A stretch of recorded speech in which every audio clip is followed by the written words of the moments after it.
जी good afternoon सभी बच्चों को नमस्कार। आज की जो क्लास होगी प्यारे बच्चों हिंदी स्पेशल 06 बैच में ये हिंदी पेडागोजी की क्लास है और जिसका रोल सी टेट के एग्जाम में बहुत ज़्यादा 15 क्वेश्चंस आते हैं। बाकी यूपी टेट के अंदर 5 से 7 क्वेश्चन आते हैं, रिट के अंदर 15 क्वेश्चन आते हैं, एच टेट के अंदर 6 से 7 क्वेश्चन आते हैं और इसके अलावा दूसरे तमाम एग्जाम्पलों में यहाँ से क्वेश्चन पूछे जाते हैं। तो ये आज का जो हमारा बैच होगा ये केवल और केवल हिंदी पेडागोजी से जुड़ा हुआ बैच है। जो शिक्षक बनना चाहते हैं, टीचर बनना चाहते हैं, जिन्होंने बीएड किया हुआ है, डाइट किया है या डीएलएड या बीटीसी एनीथिंग, कोई भी शिक्षण से जुड़ा हुआ कोर्स किया है तो उनके तमाम एग्जाम में क्वेश्चंस पूछे जाते हैं। जैसे आप बीएड का एंट्रेंस एग्जाम दोगे तो भी आएंगे, किसी भी स्टेट में एंट्रेंस एग्जाम दे रहे हो आप बीएड का या डाइट का, किसी भी तरह का टीचिंग से जुड़ा हुआ, तो वहाँ इनका कोई ना कोई रोल होता है, चाहे वो 5 क्वेश्चन का हो या फिर 50 क्वेश्चन। चलो, राहुल, हिमांशु, राकेश, ओम प्रकाश, बिरजेश, अंजू, अनुज, कमल, विक्रांत, सौरभ, सभी को गुड आफ्टरनून, नमस्कार बेटे। तो आपको ये ध्यान रखना है सोनिल, उस क्लास तो अभी स्टार्ट हुई है इसलिए तो पहले नहीं चल रही थी क्योंकि हमें भी 5-10 मिनट तो चाहिए ना। वो पिछला बैच स्टार्ट कर रहे थे तो उसमें थोड़ा सा टॉपिक बचा तो वो पूरा कराया। चलो अभी करते हैं पेडागोजी की क्लास। जो शिक्षा टीचर से नहीं जुड़े हुए, जिनको टीचिंग का एग्जाम नहीं देना है, उनके लिए इसमें कोई क्वेश्चन नहीं आएगा ना। उनके लिए हिंदी शिक्षण शास्त्र यानी कि हिंदी की पेडागोजी, हिंदी शिक्षण शास्त्र आज का हमारा टॉपिक है। ये आपको ध्यान रखना है। पहले कॉन्सेप्ट समझेंगे, उसके साथ साथ फिर क्वेश्चंस भी लेंगे बाद में, ठीक है। वो आपको ये ध्यान रखना है कॉन्सेप्ट जो है हिंदी शिक्षण शास्त्र पेडागोजी की, वे सारे उसके आधार पे चलते हैं कि एज ए हिंदी टीचर आपको बच्चों को हिंदी सिखाते समय जो 1 to 5th का बच्चा है जिसकी एज 5 से 10 साल है, जो 6 to 8 का बच्चा है जिसकी एज 9 से 15 साल है, उस बच्चे को आपको हिंदी सिखानी है। तो हिंदी सिखाते समय आप किन किन बातों का ध्यान रखोगे, या वो बच्चा हिंदी किस तरीके से सीखता है, अर्थात भाषा को किस तरीके से वो विकसित करता है। दूसरा, आपको ये ध्यान रखना है भाषा सीखते समय उस बच्चे को किस तरह की प्रॉब्लम आ सकती है और किस तरह की प्रॉब्लम आती है और उन प्रॉब्लम का सॉल्यूशन क्या है।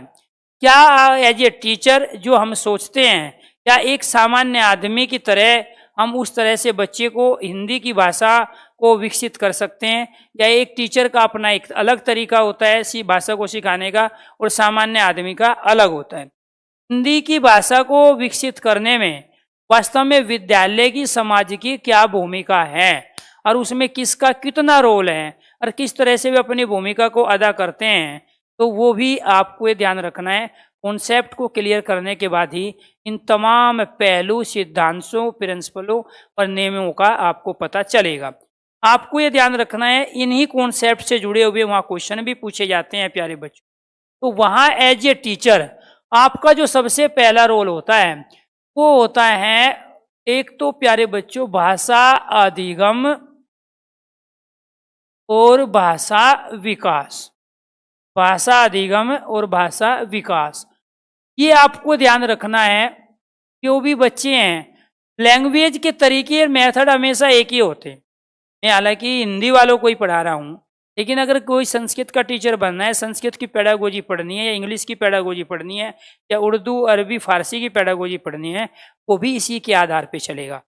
वो भी एक लैंग्वेज है, उसका भी अपना एक ग्रामर है, ठीक है। उसमें भी बच्चों को उसी तरह की प्रॉब्लम आती है, उसमें भी समाज की वही जिम्मेदारी है, परिवार की और विद्यालय के शिक्षक की, जो हिंदी वाले टीचर की है।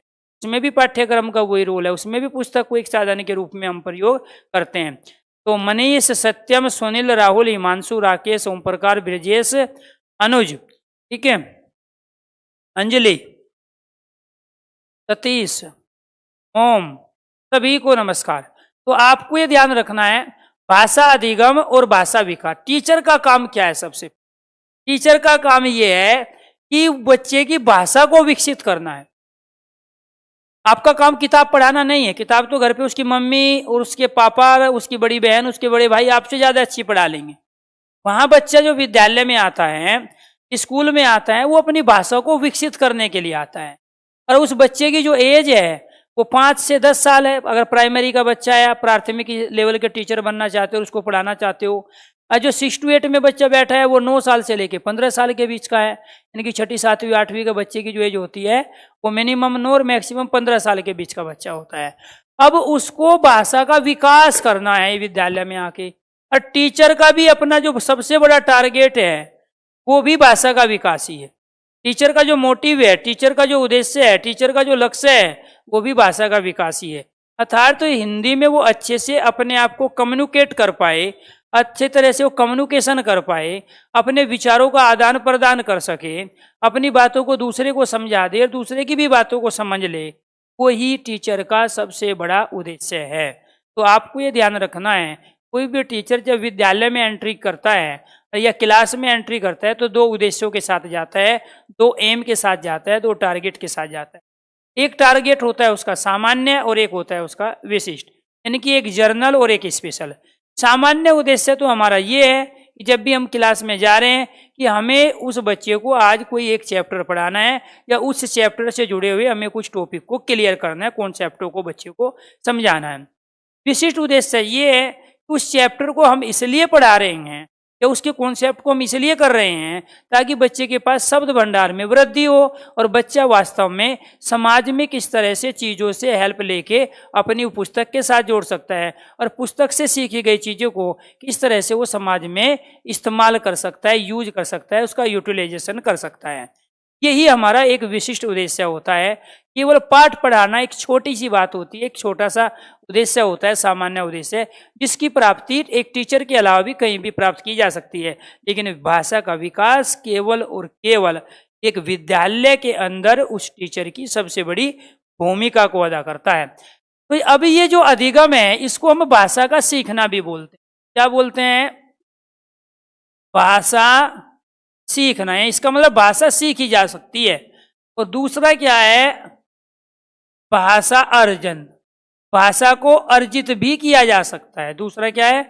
भाषा अर्जन, अर्जित भी किया जा सकता है। अब भाषा को जो सीखने की प्रक्रिया है वो विद्यालय में चलती है, क्लासरूम के अंदर चलती है, भाषा की कक्षा में चलती है और भाषा के टीचर के द्वारा चलाई जाती है। लेकिन जो भाषा का अर्जन है वो कहीं भी कर सकता है। वो क्लास के बाहर विद्यालय के अंदर भी कर सकता है, विद्यालय के बाहर रोड पे भी कर सकता है, पब्लिक जो ट्रांसपोर्ट के साधन होते हैं उसमें बैठ के भी कर सकता है, टेलीविजन से भी, रेडियो से भी, समाज से भी, अपनी नातेदारी रिश्तेदारी, अपने खेल के मैदान, वो कहीं से भी भाषा को अर्जित कर सकता है। अर्थात बहुत सारी चीज बच्चे के पास भाषा के रूप में ऐसी होती है जिसको न तो हमने कभी किताबों में लिखा है, न किताबों से कभी पढ़ाया है, या फिर हमने बच्चे को सिखाया है। तो वो जो गाली बच्चा दे रहा है तो वो कहीं ना कहीं समाज में हम इस्तेमाल कर रहे थे। किसी न किसी गली में, किसी न किसी खेले के मैदान में कुछ बच्चे गाली दे रहे थे, वहां से उसने उसको अर्जित कर लिया है। तो आपको ये ध्यान रखना है, बच्चा बिना टीचर के समाज के किसी भी घटक से, चाहे वो उसका परिवार हो, गली है, मोहल्ला है, पड़ोस है, या प्यारे बच्चों कोई पब्लिक ट्रांसपोर्ट के साधन है, पब्लिक प्लेस है, नातेदारी या रिश्तेदारी, वहां से बच्चा जो भी अचीव कर रहा है, जो भी उपलब्धि हासिल कर रहा है, जो भी वहां से ग्रहण कर रहा है, उसको हम भाषा का अर्जन कहते हैं, जो कि बिना नियमों के, बिना व्याकरण के आधार पे चलता है। उसमें वास्तव में वो सहज होता है, स्वाभाविक होता है, उसमें कोई नियम कानून नहीं होता है। ठीक है, तो अपने आप ऑटोमेटिक एक सहज प्रवृत्ति के साथ स्वाभाविक ढंग से वो बच्चा अर्जित करता रहता है। 2 आदमी आपस में बातचीत कर रहे हैं, बच्चा चुपचाप बैठा सुन रहा है, या बच्चा बस में जा रहा है, 2 आगे और 2 पीछे बातचीत चल रही है, बच्चा कभी आगे वालों की बात सुन लेता है, कभी पीछे वालों की। वहां से जो भी उसने नॉलेज ग्रहण की वो भाषा का अर्जन कहलाया, वो भाषा को अर्जित करना कहलाया। तो भाषा का विकास भाषा के अर्जन से भी हो सकता है और भाषा के सीखने से भी। अगर ये दोनों चीजें हम कर ले तो प्यारे बच्चों फिर आपको ये ध्यान रखना है, कम समय में फिर ज्यादा से ज्यादा भाषा का विकास हो जाएगा। फिर इसका मतलब ये है, भाषा के विकास में भाषा के सीखने अर्थात अधिगम का भी रोल है और भाषा को अर्जित करने का भी रोल है। यही चीज आपको ध्यान रखनी है। अगर किसी बच्चे के भाषा को विकसित करना है तो उसमें भाषा को सिखाना भी पड़ेगा। और दूसरा आपको ये ध्यान रखना है, उसे समाज में, एटमॉस्फेयर में, गली में, मोहल्ले में, पड़ोस में, रिश्तेदारी में भाषा को अर्जित करने का भी मौका देना पड़ेगा। केवल किताबों के माध्यम से एक क्लासरूम में बैठ के भाषा को जल्दी विकसित किया जाए, ऐसा पॉसिबल नहीं है। दूसरा आपको ये ध्यान रखना है प्यारे बच्चों, इस भाषा को सीखने के लिए, चाहे वो हिंदी है, इंग्लिश है, या उर्दू है, पंजाबी है, संस्कृत है, तो भाषा को सीखने के लिए उसे एक मातृभाषा की आवश्यकता होगी। किसकी आवश्यकता होगी? मातृभाषा की आवश्यकता होगी, क्योंकि बच्चा हमारा 5 से लेके 15 साल के बीच का है, प्राइमरी लेवल और अपर प्राइमरी लेवल का है। और ये जो बच्चे होते हैं प्यारे बच्चों, ये मातृभाषा के द्वारा ही सीख पाते हैं, ये आपको ध्यान रखना है। अर्थात बिना मातृभाषा के ये नहीं सीख पाएंगे। तो पहले इनके लिए एक मातृभाषा होगी, उसमें ये क्या करेंगे, सीखेंगे, वही क्या कहलाता है, अधिगम कहलाता है, लर्निंग कहलाता है। तो यहाँ कोई भी बच्चा, ये वो प्राइमरी या प्राइमरी लेवल का 5 से 10 साल का हो या 9 से 15 साल का हो, प्यारे बच्चों, जो भी आप उसको पढ़ा रहे हो, जो उसका पाठ्यक्रम है, जो उसकी पुस्तक हैं, उसमें मातृभाषा का ही इस्तेमाल होना चाहिए। चाहे आप उसमें कोई एक्टिविटी करा रहे हो, उसमें भी मातृभाषा यूज होनी चाहिए। चाहे आप उसका क्वेश्चन पेपर तैयार कर रहे हो, उसमें भी मातृभाषा होनी चाहिए। चाहे आप उसके लिए कोई असाइनमेंट वर्क करवा रहे हो, उसमें भी मातृभाषा का ही प्रयोग होना चाहिए। चाहे उसकी मातृभाषा वो मराठी भी हो सकती है, गुजराती भी हो सकती है, तमिल, तेलुगु, कन्नड़ भी हो सकती है, उड़िया भी हो सकती है, अंग्रेजी या उर्दू भी हो सकती है। अलग अलग क्षेत्र के बच्चे की अलग अलग जो एरिया में जो उस बोली जा रही है, उसके आसपास, उसके घर पे जो बोली जा रही है, वो उसकी क्या कहलाती है, मातृभाषा। तो आपको ये ध्यान रखना है, इसी मातृभाषा के माध्यम से हम दूसरी जो भाषा सीखते हैं उसे कहते हैं हम लक्ष्य भाषा। इसी का ही दूसरा नाम होता है प्यारे बच्चों द्विभाषा। द्विभाषा मतलब द्वितीय भाषा, द्विभाषाई, ठीक है। इसी को हम द्वितीय लैंग्वेज भी बोलते हैं, द्वितीय भाषा भी बोलते हैं। ये ध्यान रखना है। यानी कि उत्तर भारत में ज्यादातर बच्चों की जो मातृभाषा होती है वो हिंदी है, लेकिन जिसकी हिंदी मातृभाषा हो गई उसके लिए उर्दू, संस्कृत या अंग्रेजी लक्ष्य भाषा होगी। और एक महाराष्ट्र का बच्चा है, ठीक है, मराठी उसकी क्या हो गई, मातृभाषा, लेकिन प्यारे बच्चों लक्ष्य भाषा क्या हो जाएगी उसके लिए, हिंदी या इंग्लिश। तो ये जरूरी नहीं है कि जो बच्चे की माता की भाषा है, जो उसके घर के परिवार की भाषा है, जो उसके आसपास के परिवेश की भाषा है, उसकी मातृभाषा कहलाती है। महाराष्ट्र वाले की मराठी होगी, बंगाल वाले की बंगाली होगी, ठीक है। और जो हिंदी भाषी बेल्ट से है, हिंदी भाषी प्रदेश से है, उसकी मातृभाषा हिंदी होगी। तो किसी भी लक्ष्य भाषा को या द्विभाषा को या द्वितीय भाषा को सीखने के लिए भी मातृभाषा का ही प्रयोग किया जाता है। उसको मातृभाषा में ही अनुवाद करके सिखाया जा सकता है। इसलिए दूसरी भाषा को सीखने के लिए भी मातृभाषा का बहुत बड़ा रोल होता है। ये आपको ध्यान रखना है प्यारे बच्चों। आपको ध्यान रखना है, कोई भी दो भाषा कभी भी एक दूसरे में बाधा खड़ी नहीं करती, बल्कि साध्य का काम करती है, साधन का काम करती है, वो सहायक का काम करती है। कई बार अलग अलग तरह के क्वेश्चंस होते हैं कि बच्चा अपनी मातृभाषा में बात करता है, लक्ष्य भाषा सीखने में क्या उसकी मातृभाषा सहायक है, बाधक है, ठीक है, या वो तटस्थ रहेगी, ठीक है, ना तो सहायक है ना बाधक है। तो आपको ये ध्यान रखना, कोई भी एक लैंग्वेज हमेशा दूसरी लैंग्वेज में सहायक का काम करेगी, सहायता का काम करेगी, हेल्प का काम करेगी, साधन का काम करेगी, साध्य का काम करेगी।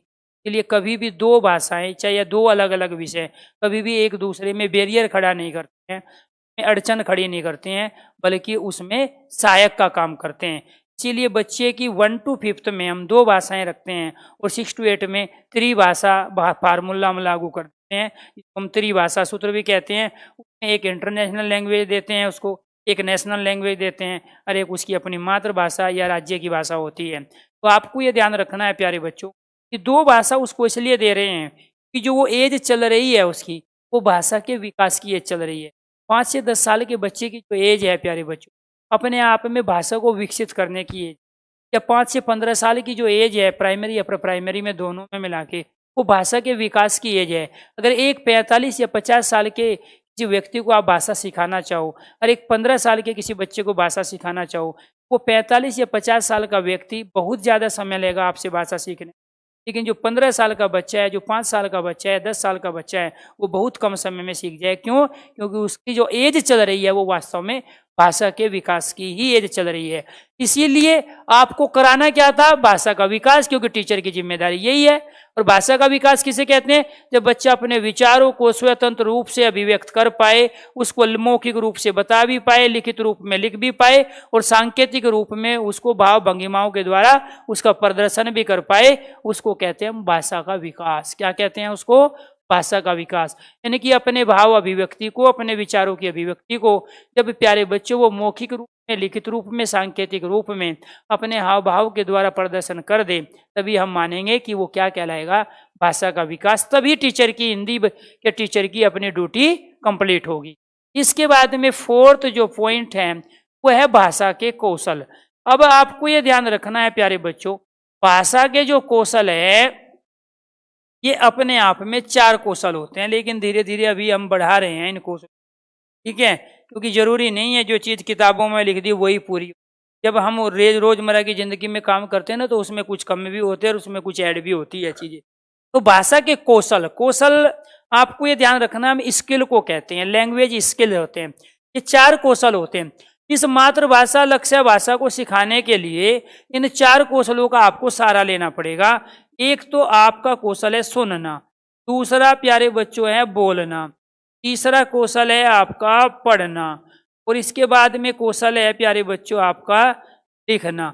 हालांकि ये 4 कौशल होते हैं, लेकिन इन कौशलों के बाद भी लिखने के बाद चीजों को समझना, और समझने के बाद प्यारे बच्चों समझाना, और समझाने के बाद चिंतन स्तर पर पहुंचना, चिंतन के लेवल पर पहुंचना, तभी स्किल डेवलप होते हैं, तभी स्किल का फायदा भी होता है।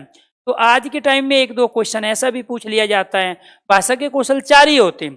कोई भी प्यारे बच्चों, सबसे पहले कोई भी बच्चा हो, किसी भी स्टेट का हो या किसी भी विदेश में भी अगर बच्चा है, ठीक है, तो किसी भी मातृभाषा में वो सीख रहा है, सबका तरीका एक ही है कि सबसे पहले वो बच्चा सुनेगा, दूसरा फिर उसके बाद वो बोलेगा, फिर वो बच्चा क्या करेगा? पढ़ेगा, और उसके बाद में क्या है प्यारे बच्चों? वो लिखना सीखता है। तो कहने का मतलब धरती पे कोई भी ऐसा बच्चा नहीं है जिसको सुनना, बोलना, पढ़ना आता नहीं है और लिखना आता है। इसका मतलब भाषा को सिखाने का और सीखने का एक प्रोसेस है, एक क्रम है। उस प्रोसेस को ही फॉलो करके हम भाषा के विकास तक पहुंच सकते हैं। तो इसीलिए जैसे फॉर एग्जाम्पल, एक जो प्यारे बच्चों 2 साल का बच्चा होता है, वो केवल और केवल सुन सकता है, वो कभी बोल नहीं सकता है, उसके पास शब्द नहीं होते हैं, वो पढ़ भी नहीं सकता है और वो लिख भी नहीं सकता है। तो 2 साल का बच्चा क्या करेगा? चाहे वो ऑस्ट्रेलिया का हो, पाकिस्तान का हो, भारत का हो या अमेरिका का हो, वो क्या करता है? सुनता है। इसका मतलब बच्चे सबसे पहले सुनकर सीखते हैं। और लेकिन जब वो बच्चा 3, साढ़े 3, 4 साल का हो जाए तो वो बोलने भी लगता है। तो इसका मतलब फिर दोबारा जो असर उसके ऊपर पड़ेगा भाषा के विकास करने के लिए, तो वो बोलने का पड़ेगा। उसके बाद में फिर जब वो 5, 6, 7 साल का हो जाए तो वो क्या करेगा? बढ़िया अच्छी तरह पढ़ने लगता है, तो पढ़ के भी वो, और उसके बाद में फिर वो क्या करता है? लिखने। यानी कि 5 से 7 साल के बीच में हम उसके अंदर बोलना, पढ़ना, लिखना, ये तीनों स्किल डेवलप कर लेते हैं, तीनों कौशल डेवलप कर लेते हैं। कुछ बच्चों की स्पीड इसमें कम होती है, कुछ की स्पीड बहुत ज़्यादा होती है। कुछ बच्चे कम एज में ही, कम समय में ही इन 4 कौशलों को अर्जित कर लेंगे, और कुछ को टाइम लगेगा। लेकिन आपको ये ध्यान रखना है कि 10 साल के बच्चे के अंदर आराम से ये चारों के चारों स्किल डेवलप हो जाते हैं। अर्थात 10 साल का बच्चा सुन भी रहा है, बोल भी रहा है, पढ़ भी रहा है और लिख भी रहा है। लेकिन 5 साल के बच्चे जो प्रतिभाशाली बच्चे होते हैं, या जिनको हम कहें कि जिनको अच्छा माहौल दे दिया हमने, ठीक है, जिसको एटमॉस्फेयर अच्छा मिल गया, जिसको टीचर्स अच्छे मिल गए, तो वो क्या है? सुनना, बोलना, पढ़ना और लिखना आराम से सीख लेता है। इसलिए प्यारे बच्चों आपको ये ध्यान रखना है कि इसके बाद की चीजें चलती है टीचर के ऊपर। टीचर, इसका मतलब ये हुआ लिखने के बाद फिर बच्चे को क्या करना होता है? समझना होता है चीजों को। अब किस शब्द का किस परिप्रेक्ष्य में हम प्रयोग करेंगे, ये उसकी समझ पे डिपेंड करता है। ठीक है, किस शब्द का किस परिप्रेक्ष्य में, किस संदर्भ में, किस प्रसंग में, किस सेंस में हमें कब प्रयोग करना है, वो उसकी समझ को दर्शाता है। तो पहले वो क्या करेगा, समझेगा, समझना, और फिर उसको समझाएगा, यानी कि उसका यूज करेगा, उसका यूटिलाइजेशन करेगा समाज में आकर, परिवार में आकर, संगी साथियों के साथ आकर, तो वो हुआ समझना। और लास्ट में क्या जाएगा, वो चिंतन के स्तर पर कि उसने कौन सी चीज कब गलत बोली, कौन सी सही बोली, उसको पता होता है कि मैंने ये गलत कर दिया। तो यानी कि जब वो तर्क वितर्क करने लगता है, उसके पास लॉजिक आ जाते हैं, के पास मौलिकता आ जाती है, तो वो उसका कौन सा स्तर होता है, चिंतन का स्तर होता है। जब वो जान जाए गलती करके कि मैं गलती कर गया, और जब वो जान जाए सही करके कि मेरा ये सही हो गया, तो वो स्तर क्या होता है, चिंतन का स्तर। सही को सही और गलत को गलत की पहचान, तर्क वितर्क करने की क्षमता, कल्पना शक्ति का विकास, प्यारे बच्चों संज्ञानात्मक क्षमता, ये सब क्या कहलाते हैं, चिंतन के स्तर की क्षमता कहलाती है। ये तब आएगा जब बच्चे ने संज्ञान कर लिया हो, नॉलेज इकट्ठी कर ली हो, पहले से बहुत सारी चीज़ों को, कॉन्सेप्टों को समझ लिया हो, और उसके बाद में उसने क्या किया, अपनी अवधारणा को डेवलप कर लिया हो, कॉन्सेप्ट को डेवलप कर लिया हो, उसके प्रति अपनी समझ को बढ़ा लिया हो, और उसके बाद एक अंतर्दृष्टि विकसित कर ली हो।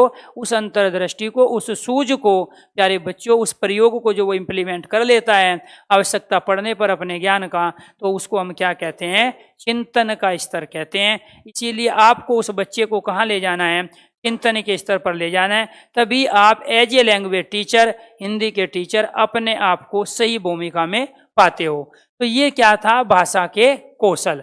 तो ये आपको ध्यान रखना है, इन भाषा के कौशलों के आधार पे ही हम मातृभाषा को माध्यम बनाकर बच्चे को भाषा को सिखा सकते हैं, और उसमें भाषा का अर्जन जो वो समाज से अर्जित करता है, अपने पड़ोसी खेल के मैदान से जो अर्जित करता है, तो इन्हीं के द्वारा फिर वो क्या कर लेगा, प्यारे बच्चों, भाषा का विकास कर लेगा। हमारा एक बहुत बड़ा मोटिव होता है उस बच्चे को, भाषा के कौशल जब हम विकसित कर लेते हैं, तो फिर उसके अंदर हमें अभिव्यक्ति की क्षमता डेवलप करनी होती है। इसकी क्षमता डेवलप करनी होती है, अभिव्यक्ति की क्षमता। ठीक है, तो आपको ये ध्यान रखना है, इसी अभिव्यक्ति की क्षमता को हम और भी अन्य नामों से जानते हैं। इसको, अभिव्यक्ति की क्षमता को, प्यारे बच्चों, हम संप्रेषण भी कहते हैं, इसी को हम संक्षेपण भी कहते हैं, छोटा कर लेना। ठीक है, इसी को प्यारे बच्चों हम विचारों का आदान प्रदान भी कहते हैं, विचारों का आदान प्रदान। क्लियर? इसी को हम विचार अभिव्यक्ति भी कहते हैं, विचार अभिव्यक्ति। इसी को प्यारे बच्चों हम भाषा दक्षता, ये सही रहे।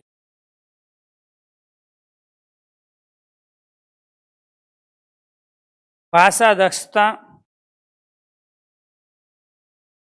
भाषा प्रयोग,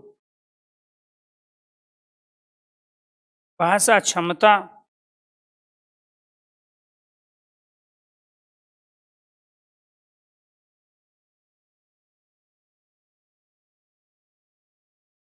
परिचर्चा, परिचर्या, परिचर्चा भी हम इसी को कहते हैं। क्लियर?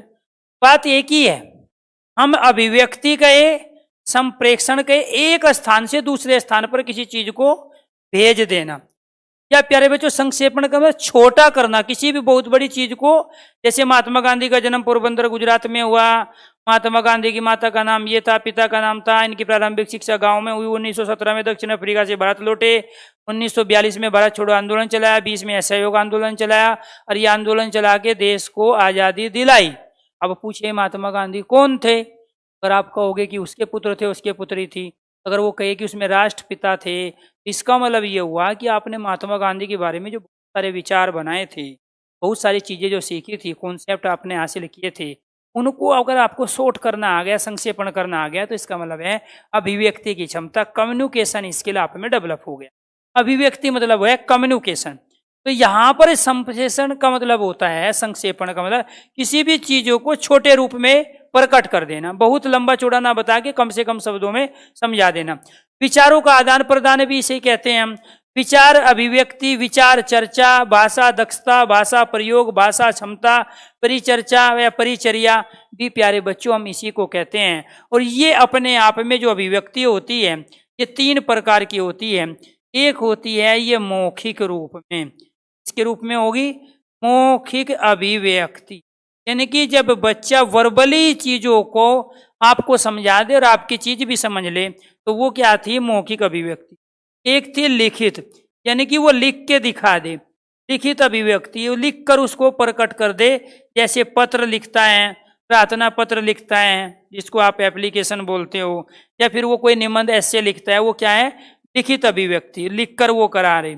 अब प्रेजेंटेशन कहीं दे रहा है मौखिक रूप से, वो मौखिक अभिव्यक्ति। एक होती है प्यारे बच्चों सांकेतिक अभिव्यक्ति। क्या होती है, सांकेतिक अभिव्यक्ति। सांकेतिक का अभिव्यक्ति का मतलब है अपने हाव भाव के द्वारा, अपने हाव भाव, भाव भंगिमा, भाव भंगिमा यानी कि बॉडी इंप्रेशन, हाव भाव भाव भंगिमा, संकेतों के माध्यम से प्रदर्शन, संकेतों के माध्यम से प्रदर्शन अगर वो बच्चा कर रहा है, बॉडी लैंग्वेज का प्रयोग कर रहा है, ठीक है, चेहरे पे इमोशन ला रहा है, बॉडी पर इमोशन प्रकट हो रहे हैं, तो वो उसकी क्या है, सांकेतिक अभिव्यक्ति। 2 रूप हुए सांकेतिक अभिव्यक्ति के, क्योंकि हम किसी भी बच्चे की भाषा जो शुरू करते हैं तो वो सांकेतिक अभिव्यक्ति पे करते हैं, और लास्ट में वो उसका विकास भी तभी माना जाता है जब वो वास्तव में उसे सांकेतिक अभिव्यक्ति पे समाप्त करते। तो सांकेतिक का मतलब ये भी होता है कि हम उस बच्चे को पहले ए सिखा रहे हैं तो वो इस रूप में सिखा रहे हैं कि ये क्या हो गया, ये ए बन गया, और यह कै सिखाना है तो हम वो कै इस रूप में सिखा रहे हैं उसको, यानी कि ये क्या हो गया प्यारे बच्चों, ये संकेत हुआ। पहले डॉट डॉट डॉट करके दे देते हैं, बच्चा इस पे पेंसिल चलाता है, वो सीखता है, तो ये भी संकेत हुआ। दूसरा क्या हुआ, जब इसी संकेत से चलता है और लास्ट उस पर पहुंच जाता है कि वो बिना शब्द का प्रयोग किए भी अपनी बॉडी लैंग्वेज के माध्यम से, ठीक है, अपनी भाव भंगिमाओं के माध्यम से, अपने हाव भाव के माध्यम से सामने वाले को समझा देता है कि मेरे मन में क्या चल रहा है या मैं क्या कहना चाहता हूं। जैसे आपके चेहरे से पता चल जाता है कि आपको गुस्सा आया है, आपकी स्माइल से पता चल जाता है कि आप बहुत खुश हो, ठीक है, या आपके प्यारे बच्चों आंख की प्रक्रिया के आधार पर, आंख के फंक्शन के आधार पर पता चल जाता है कि आप क्या कहना चाह रहे हो, क्या बताना चाहते हो। तो आपको उसी में लेके आना है, उसके अंदर मौखिक अभिव्यक्ति को भी विकसित करना है, लिखित अभिव्यक्ति को भी विकसित करना है, और सांकेतिक अभिव्यक्ति को भी विकसित करना है। और सांकेतिक अभिव्यक्ति क्या है, जो हाव भाव है, भाव भंगिमाएं है, बॉडी लैंग्वेज जो इसको आप बोलते हो, तो वो संकेतों के माध्यम से प्रदर्शन, जैसे सीरियल है, नाटक है, बच्चा प्ले करता है, अभिनय करता है, तो उसमें भाव भंगिमा का प्रयोग होता है। छोटे बच्चे नहीं कर पाते हैं, 5 से 10 साल के बच्चे होते हैं प्राइमरी के, वो उतना अच्छा नहीं कर पाते, लेकिन जो 6ठी से 8वीं के जो बच्चे होते हैं प्यारे बच्चों, वो इन भाव भंगिमाओं का प्रयोग बहुत अच्छे से कर लेते हैं। इसलिए हमेशा अभिनय के माध्यम से जब हम उनको सिखाने की, पढ़ाने की कोशिश करते हैं, प्ले मेथड का जो प्रयोग करते हैं वो हम 6 to 8 में करते हैं। जब 26 जनवरी को आपको ये ध्यान रखना है, जब बच्चे कोई प्रोग्राम ले लाते हैं, जब इंटरनेशनल या नेशनल लेवल में वो करते हैं, तो जो छोटे छोटे बच्चे हैं वो क्या करते हैं, पत्ता गोभी बन जाते हैं, फूल गोभी बन जाते हैं, कोई भालू बन जाता है, कोई आलू बन जाता है, कोई पेड़ बन जाता है, तो वो भी गाना चलता रहता है और वो फुदकते हुए अपना आगे निकल जाते हैं मैसेज दे के उस गाने के माध्यम से। लेकिन जब उसके बाद बड़े बच्चे आते हैं, ठीक है, वो भी अलग अलग तरह की ड्रेस पहने होते हैं, लेकिन जिस तरह का गाना चल रहा होता है, उनके हाथ पैर, उनकी आंखें, उनके चेहरे की बनावट उसी गाने में प्रयोग होने वाले शब्दों के आधार पर अभिव्यक्त होती है, तो उसको हम अभिनय कहते हैं, उसको हम रोल प्ले कहते हैं। तो वहां जो छोटे बच्चे थे वो आंसू नहीं निकाल सकते। मान के चलो कोई गमगीन दृश्य है, कोई गाने के बोल इस तरह की है, वहां वास्तव में दुख दिखाना है, तो छोटे बच्चे आंसू नहीं निकालने पड़े, उनको तो स्पिरिट लगाना पड़ेगा आंसू निकालने के लिए। लेकिन बड़े बच्चे अपनी बॉडी लैंग्वेज को, अपने हाव भाव को, अपने इमोशन को उन शब्दों के साथ जोड़ सकते हैं। तो इसीलिए प्यारे बच्चों, हम अभिनय का प्रयोग कहाँ करते हैं, 6 to 8 में करते हैं, 1 to 5 में नहीं करते हैं। तो ये आपको ध्यान रखना है। अभिव्यक्ति का मतलब ये नहीं कि विचार पहुंचा दिया और विचार ले लिया हो गया काम। अभिव्यक्ति का मतलब है कि बच्चा बिना देखे हुए वर्बली, मान के चलो उसके घर पे कोई गेस्ट आया और वो पूछे कि आपके पापा कहाँ गए हैं, और वो कहे कि मम्मी से पूछ के आता हूँ और या मुझे तो पता नहीं, तो वहां कम से कम उसे मौखिक उसके पास शब्द तो होने चाहिए, ठीक है, कि उससे वो बातचीत करे, उसकी बातों को समझे कि वो जरूरी काम से आए हैं या जो है वैसे ही पूछ रहे हैं, ठीक है। तो वहां जो वो कोई भी आता है और वो छिपके नहीं भागता, उसके पास शब्द होते हैं, उसका आंसर देता है, उसको संतुष्ट करता है। तो इसका मतलब ये हुआ कि आपने उस बच्चे के अंदर मौखिक अभिव्यक्ति को डेवलप कर दिया। और कोई कह रहा है कि आप इस चीज को आप लिख के दिखाओ, लिख के दिखाए तो वो लिखित अभिव्यक्ति हुआ। और कोई कह रहा है कि नहीं, आप थोड़ा सा इसको जो है सांकेतिक रूप से बताओ, किसी चीज को, प्रकट शब्दों को, सेंटेंसों को, वाक्य को, घटना को। जब आप बिना शब्दों के माध्यम से संकेतों में बताएं तो वो क्या है, आपकी सांकेतिक अभिव्यक्ति है। जैसे इशारा कोई कर रहा है तो आपको बताना है कि वो किस फिल्म का गाना है, या वो गाना प्यारे बच्चों क्या कह रहे हैं, या कि इशारों में जो है फिल्म का नाम पूछना, फिल्म के गाना पूछना कि किस गाने की बात कर रहे हैं। तो वो क्या है, आपका सांकेतिक अभिव्यक्ति का प्रयोग। और इसी को हम संप्रेक्षण, संक्षेपण, विचारों का आदान प्रदान, विचार अभिव्यक्ति, भाषा दक्षता, यही तो काम है टीचर का। बच्चे को भाषा में दक्ष करना है, बच्चे को भाषा का प्रयोग सिखाना है, बच्चे के अंदर भाषा की क्षमता को डेवलप करना है। तो चूंकि वहाँ इंग्लिश के अंदर एक ही शब्द का प्रयोग करेगा और वो है अभिव्यक्ति की क्षमता, तो सॉरी इंग्लिश में कम्युनिकेशन है, हिंदी में इनमें से किसी भी शब्द का प्रयोग करे। अब इसका मतलब ये है, अगर क्वेश्चन पॉजिटिव सेंस का पूछा गया कि निम्नलिखित में से एक शिक्षक का उत्तरदायित्व सबसे ज्यादा क्या है, एक टीचर के लिए सबसे ज्यादा अधिक क्या, सर्वाधिक महत्वपूर्ण इसमें से क्या है, या एक बच्चे के लिए भाषा के अधिगम की दृष्टि से सबसे अच्छा इसमें से क्या है, तो जब भी चार ऑप्शन में से इनमें से कोई भी दे दे, भाषा दक्षता, भाषा प्रयोग, भाषा क्षमता या अभिव्यक्ति, या फिर संक्षेपण दे दे, या विचारों का आदान, वही अपने आप में बेस्ट होगा आंसर, चाहे वहां कुछ भी दिया हो क्वेश्चन। बस क्वेश्चन क्या होना चाहिए, पॉजिटिव सेंस का होना चाहिए। क्वेश्चन में नया ना नहीं का प्रयोग नहीं होना चाहिए, क्वेश्चन में कम महत्वपूर्ण का प्रयोग नहीं होना चाहिए, क्वेश्चन के अंदर कम प्रभावशाली का प्रयोग नहीं होना चाहिए। तो जहां कम प्रभावशाली, कम महत्वपूर्ण, ठीक है, या नया ना नहीं का प्रयोग कर दिया, तो इसका मतलब ये हुआ कि फिर वो वास्तव में उस नेगेटिव सेंस में पूछ रहा है क्वेश्चन को। लेकिन जब इस तरह से क्वेश्चन की लैंग्वेज ना हो तो वो कुछ भी क्वेश्चन बना ले और उसके ऑप्शन में प्यारे बच्चों भाषा दक्षता, भाषा प्रयोग, इनमें से कोई ऑप्शन रखा हो, तो वही अपने आप में राइट होगा। क्यों राइट होगा? क्योंकि बच्चा भी वहां अपने आप को भाषा को विकसित करने के लिए आता है, और टीचर की भी सबसे बड़ी जिम्मेदारी यही है कि वो भाषा का विकास करे। और भाषा का विकास इस बात का प्रूफ करता है कि उसने अभिव्यक्ति की क्षमता डेवलप कर ली है। अगर अभिव्यक्ति की क्षमता डेवलप हो गई तभी हम कहेंगे कि भाषा का विकास हो गया है। क्लियर? क्योंकि वो भी किस रूप में, मौखिक भी, लिखित भी और सांकेतिक भी। सर आप बहुत अच्छा पढ़ाते हैं, मैं सिर्फ ये ध्यान रखना है, बाकी बच्चे तो ग्रामर पढ़ रहे थे, दूसरे टॉपिक लिटरेचर काव्य के भी पढ़े हैं, मैं जो भी पढ़ाता हूँ वो बहुत अच्छा पढ़ाता हूँ, और जिसको अच्छा नहीं पढ़ाता उसको मैं बिल्कुल नहीं पढ़ाता हूँ, ठीक है। और ये भी नहीं है कि मैं आज पहली बार पेडागोजी पढ़ा रहा हूँ, जब से पेडागोजी चली आ रही है तब से पढ़ा रहा हूँ। क्योंकि प्यारे बच्चों, अगर मेरी क्वालिफिकेशन आप पूछोगे तो मैं बीएड भी हूँ, मैं एमएड भी हूँ, मैं एमफिल भी हूँ और मैं पीएचडी, ठीक है। और जो एमएड और पीएचडी कर लेगा तो प्यारे बच्चों जिस सब्जेक्ट को हाथ लगाएगा, उसने अगर अपनी मेहनत से पढ़ा है, ठीक है, और उसने पढ़ाई को टाइम दिया है, मेरा मानना ये है कि जो एमएड और पीएचडी कर लेगा वो जिस सब्जेक्ट को हाथ लगाएगा जो लैंग्वेज से जुड़ा होगा, जैसे हिस्ट्री, ज्योग्राफी, पॉलिटिकल हो गया, करंट अफेयर हो गया, ठीक है, या कोई लैंग्वेज हो गई, ठीक है, मैं मैथ की बात नहीं कर रहा हूँ क्योंकि मैं साइंस की बात नहीं कर रहा हूँ, वो एक अलग चीज़ हो, मैं आईआईटी की बात नहीं कर रहा हूँ। आर्ट साइड के ज़्यादातर विषय जैसे history, geography, political, current affair हो गई, ठीक है, इसके बाद में हिंदी हो गई, ग्रामीण विकास से संबंधित जनरल नॉलेज हो गई, या किसी स्टेट का ठीक है जीएस हो गया, तो वो आपको बहुत अच्छे से समझा सकता है, ठीक है। ये हकीकत है अगर उसने मेहनत की है, क्योंकि उसके पास स्किल्स हैं, उसको पता है बच्चे गलती कहाँ करते हैं, ठीक है। सर जी 04 में पढ़ाए थे, बिल्कुल, बहुत अच्छी बात है राहुल, ठीक है। तो आपको ये ध्यान रखना है। तो अगर मजा आ रहा है तो अच्छी बात है। सर यूपीएसआई का नया बैच कब से? 19 तारीख को आ रहा है, नहीं रही 19 मई जो ये आ रही है, अभी 4-5 दिन के बाद नया बैच आ रहा है। उस बैच की खासियत ये है प्यारे बच्चों, उसमें हम 2020 क्वेश्चन लेके आ रहे हैं, ठीक है। 2020 नए क्वेश्चन है, ये एनीथिंग कोई भी, उसमें पेडागोजी के क्वेश्चन भी होंगे हिंदी के, तो टीचिंग मैथोलॉजी के क्वेश्चन होंगे, टीचिंग एप्टीट्यूड के क्वेश्चन होंगे।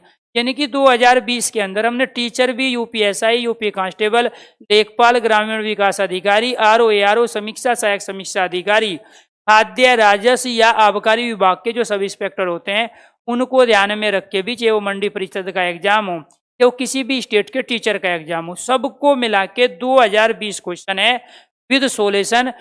मंडे और मंडे टू थर्सडे जो हम उसमें क्लास लेंगे, कॉन्सेप्ट कराते हैं, और फ्राइडे सैटरडे 2 दिन उसमें हम प्रैक्टिस और डाउट सेशन लेते हैं। ठीक है सर, यूपी में प्रतिबंध नहीं, बिल्कुल नहीं होगी। हरियाणा में वालों ने बोला यहाँ भी नहीं होगी, 4-5 महीने के बाद में वो अपने आप ही चीजें होगी। वो तो थोड़ा सा रीजन था स्थितियों से वाकिफ कराना, भाई अगर स्थिति और भयंकर हो गई तो हमें ये डिसीजन लेने पड़ेंगे। महाराष्ट्र और हरियाणा 2 स्टेट ने बोला है कि हम 1 साल तक भर्ती नहीं दे पाएंगे, लेकिन सच्चाई में बता रहा हूँ 4-5 महीने के बाद चीजें नॉर्मल हो जाएगी अपने आप, इसकी कोई वैक्सीन आ जाएगी और सारी चीजें अपने रास्ते पे, अपने डर्रे पे आ जाएगी और भर्ती आएगी। यूपी फिर बाकी स्टेट में भर्ती नहीं रुकी है, उसके कई कारण है। यूपी के पास राजस्व कलेक्शन का एक बहुत बड़ी चीज वो है, ठीक है, वहाँ बहुत बड़ा स्टेट है, वहाँ जो टैक्स आता है वो बहुत आता है, उसमें कोई दिक्कत नहीं है। सेंट्रल गवर्नमेंट में भी उन्हीं की सरकार है, और फिर 2000 प्यारे बच्चों 21 के अंदर वहाँ इलेक्शन भी है यूपी के अंदर। तो हर तरह से आप एंगल को देखो, यूपी के अंदर कोई भी भर्ती पे रोक नहीं लगेगी, हालांकि और ज्यादा ही भर्ती आएगी, जैसे फूड सब इंस्पेक्टर, राजस्व निरीक्षक, आबकारी विभाग, ठीक है, ये 3 सब इंस्पेक्टर की अलग से आएगी इस स्थिति के बावजूद, क्योंकि इलेक्शन है, पिछली जो भर्ती है वो भी पूरी होगी। तो वहां पे आपको दिमाग में नहीं रखना है भर्ती आएगी कि नहीं आएगी, आपको अपने आप को तैयार रखना है, हर जगह भर्ती आएगी। मैं गारंटी लेता हूँ, हरियाणा ने बेशक कहा हो कि 1 साल तक हम भर्ती नहीं ले, महाराष्ट्र ने बेशक कहा हो कि भर्तियां हम ज्यादा नहीं निकाल पाए, लेकिन वहां स्पीड कम होगी भर्ती की। जो भर्ती 5-6 महीने में पूरी हो जाती थी वो 1 साल में पूरी होगी, और जो 1 साल में पूरी होती थी वो 1.5 साल में होगी, लेकिन भर्ती तो जरूर आएगी, नोटिफिकेशन निकलेंगे, बच्चे एग्जाम भी देंगे, ठीक है, उनकी स्पीड कम हो जाएगी क्योंकि पूरा स्टाफ काम नहीं कर पाएगा, और भी बहुत सारी चीजें हैं, ठीक है, ये आपको थोड़ा ध्यान रखना है।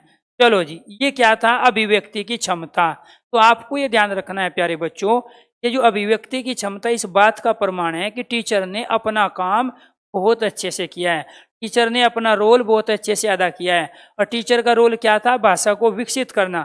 अगर वो बच्चे को इस चीज में कंप्लीट कर ले गया तो समझ लो कि वहाँ टीचर भी सफल है, टीचर का जो शिक्षण कार्य है अर्थात टीचिंग है वो भी सफल है, और वहाँ पे बच्चा भी सफल है। तो किसी भी शिक्षा, शिक्षक, ठीक है, आपको ध्यान, और शिक्षण, इन तीनों की सफलता भाषा के मामले में ये बताती है कि क्या उस बच्चे ने अभिव्यक्ति की क्षमता डेवलप कर ली है। अगर अभिव्यक्ति की क्षमता डेवलप कर ली है तो शिक्षा, शिक्षण और शिक्षक की सफलता अपने आप ऑटोमेटिक प्रदर्शित हो जाती है।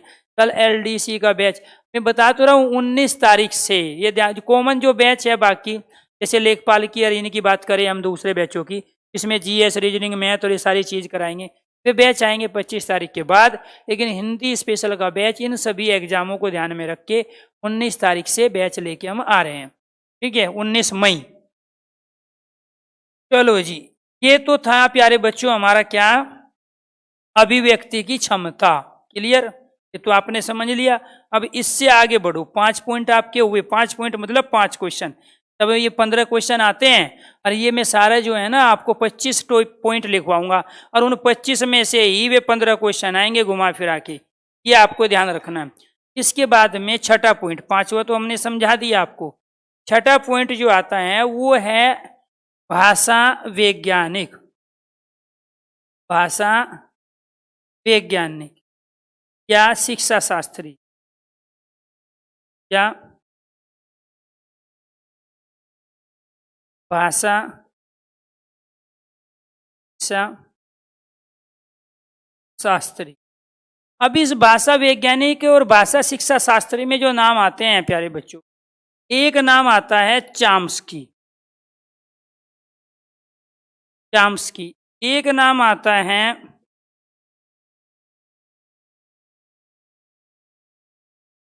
वाइगोत्स्की, एक नाम आता है स्किनर, और एक नाम आता है पियाजे, जिसको जीन पियाजे कहते हैं।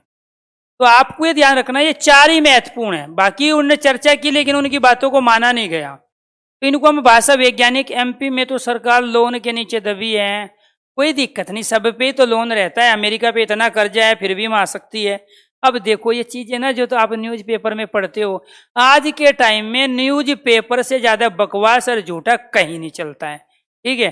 और न्यूज चैनल पे जो कि एक तरह से ईमानदारी से बता रहे हैं, जो अपनी जो भूमिका थी उसकी, उस भूमिका से हटके वो आलतू फालतू की चीज दिखा रहा है कि उसको चिल्ला चिल्ला के बताएंगे, वहां पे नहीं जाना। मैं तो कह रहा हूं कि आप कोशिश करो करंट अफेयर की बुक लेके ही करंट अफेयर को पढ़ा करो, न्यूज भी आपके लिए ज्यादा ठीक नहीं रह गए आज के टाइम में, अखबार भी ठीक नहीं रह गए, ठीक है। वो आपके ब्रेन की बहुत सारी चीजें ऐसी है जो वैसे ही खराब कर देते हैं, ठीक है। तो कर्ज तो हर पे इंसान पे कर्ज है, क्या वो अपनी जिंदगी नहीं जीता है ये भी? तो ऐसा नहीं है, एमपी में भी मैं बोल रहा हूँ हर जगह। भाई आप एक बात बताओ, आपको प्रशासन चलाना है और कर्मचारी आपके रिटायर होंगे कि नहीं होंगे, ठीक है। और जब कर्मचारी रिटायर होंगे उनकी जगह कोई लिया जाएगा कि नहीं लिया गया, बहुत टाइम से खाली रहेगा। सुप्रीम कोर्ट है, ये कोर्ट किस लिए बैठे हैं? अगर लोगों को रोजगार नहीं देंगे और वैकेंसी खाली पड़ी है तो दुनिया भर की रिट लगेगी, उसमें दुनिया भर का उसमें होगी। आज के थ्रू तो कोर्ट के थ्रू भर्तियां निकलती है और कोर्ट में जाके फाइनल होती है। तो इसीलिए आपको सरकार अगर जानबूझ के भी नहीं भर्ती कर रही है, ठीक है, तो भी कोर्ट के थ्रू भर्ती आएगी, बच्चे कोर्ट में जाएंगे, उसके खिलाफ आरटीआई में सबका जवाब मांग लिया जाता है। हम जैसे लोग क्या करते हैं, दिन भर यही तो करते हैं। अब यहाँ आरटीआई लगाई, वहां लाई, उसका जवाब लिया, फिर उसका लिया, उसके बाद में फिर न्यूज़पेपर में दे कर कोर्ट में पहुंच जाते हैं। सरकार इतने दिन से वैकेंसी नहीं निकाल रही, इतनी पोस्ट खाली है, उसका जवाब दो, वहाँ आएगा सेक्रेटरी, वो देगा जी हमारे पास अभी जो है स्टाफ की कमी है, या हमारी पिछली भर्ती अभी पूरी नहीं हुई है, अभी इसमें कोर्ट में जो है केस चल रहा है पिछली भर्ती पे, वो कंप्लीट होते ही हम अगली भर्ती का विज्ञापन जारी कर देंगे, इतने महीने में कर देंगे। तो इसीलिए आपको ये ध्यान रखना है प्यारे बच्चों। बिल्कुल राहुल सही कह रहे, राज्यसभा लोकसभा ये चैनल, ठीक है, उसमें भी आप पढ़ाई पे ध्यान दो, ठीक है। तो ये सारी चीजें जब आपकी नौकरी लग जाएगी ना, आराम से खाना खाते समय देख के तब मजा आएगा इनको देखने में, अभी नहीं। नौकरी से पहले ये चीजें आपके लायक की नहीं है, ठीक है। किसकी सरकार आ रही है, किसकी जा रही है, किसकी बन रही है, इसमें कितना कर्जा है, कौन किसको क्या दे रहा है, सब छोड़ दो। जब नौकरी लग जाएगी ना तो 3 पीढ़ी सुधर जाएगी आपकी, कई बार पहले भी बता चुका हूं। यहाँ पे आ जाओ, भाषा वैज्ञानिक या भाषा शिक्षा शास्त्री। तो यहाँ 4 की बात होती है, एक होती है चाम्स्की की, एक वाइगोत्स्की की, एक स्किनर की और एक पियाजे की। इन्होंने भाषा के परिप्रेक्ष्य में, भाषा के संदर्भ में ये बात कहने की कोशिश की। चाम्स्की ने जो जोर दिया वो प्यारे बच्चों भाषा के अर्जन और समाज पे जोर दिया। ये कहना चाह रहे हैं कि भाषा का क्या होता है, अर्जन होता है, भाषा अर्जन, इसको हम भाषा अर्जित भी बोलते हैं। इसने जो जोर दिया वो दिया भाषा अधिगम पे, भाषा अधिगम। इसका मतलब ये हुआ, जब ये भाषा अर्जन पे जोर दे रहा है, अर्जन कहां से करेगा, समाज से। तो इसका मतलब ये समाज की बहुत बड़ी भूमिका, समाज की भूमिका को मानते हैं भाषा को सीखने और सिखाने में। एक तो पॉइंट क्या हुआ, भाषा अर्जन। दूसरा पॉइंट क्या हुआ, समाज की भूमिका है भाषा को सिखाने में, ठीक है। इसका मतलब यहाँ पे आपको ये ध्यान रखना है कि अगर हम किसी भी बच्चे को किताब के माध्यम से पढ़ा रहे हैं और उसको वहाँ एक कमरे तक, एक स्कूल तक सीमित कर रहे हैं और समाज में उसको खेलने कूदने नहीं दे रहे हैं, रिश्तेदारी में उसको नहीं ले जाते, पब्लिक जो प्लेस होते हैं वहाँ पे उसका ज़्यादा आना जाना नहीं है, तो उसकी भाषा देर से विकसित हो, करेगा जरूर वो, लेकिन देर से विकसित होगी। अगर कोई बच्चा स्कूल में भी जा रहा है तो घर पे भी इन्वॉल्व है और समाज में भी अपनी भूमिका को कहीं ना कहीं किसी न किसी रूप में प्यारे बच्चों वो यूज कर रहा है, तो वहाँ से भी वो बहुत सारी चीज़ें सीखता है। तो यहाँ ये कह रहे हैं कि वास्तव में ये कभी भी समाज की भूमिका को नकारते नहीं है वाइगोत्स्की, ये भाषा के अर्जन को भी नहीं नकार रहे हैं, लेकिन वो ये कह रहे हैं कि भाषा का अधिगम भी इतना ही जरूरी है जितना भाषा का अर्जन है। अगर अधिगम नहीं होगा तो फिर भी वास्तव में कम्युनिकेशन उस लेवल का नहीं होगा जो भाषा के विकास के अंदर हमें देखना चाहिए। तो ये क्या करते हैं, ये समाज और सांस्कृतिक, समाज व सांस्कृतिक वातावरण पर जोर देते हैं। इस पे देते हैं, समाज व सांस्कृतिक वातावरण। इन्होंने सिद्धांत भी दिया है, समाज व सांस्कृतिक वातावरण का सिद्धांत दिया है। तो इन्होंने ये कहा कि बच्चा क्या करता है, प्यारे बच्चों, समाज में रह के सांस्कृतिक क्रियाकलापों में, सांस्कृतिक प्रोग्रामों में रहकर अपने को इन्वॉल्व करके वहां से देखकर बहुत कुछ सीखता है। और जो वो सीखता है प्यारे बच्चों, वो क्या है, अधिगम है। वहां पे वो कह रहा है कि ये अर्जित करता है, ये अचीव करता है, ये उपलब्धि हासिल करता है समाज से। तो यहाँ पर ये जो जोर देते हैं, ये इसका एक पॉइंट, ये इसका दूसरा पॉइंट, यहाँ तीसरा पॉइंट ये है। ये प्यारे बच्चों यहाँ भाषा अध्यापक, भाषा अध्यापक विद्यालय और भाषा की कक्षा, भाषा की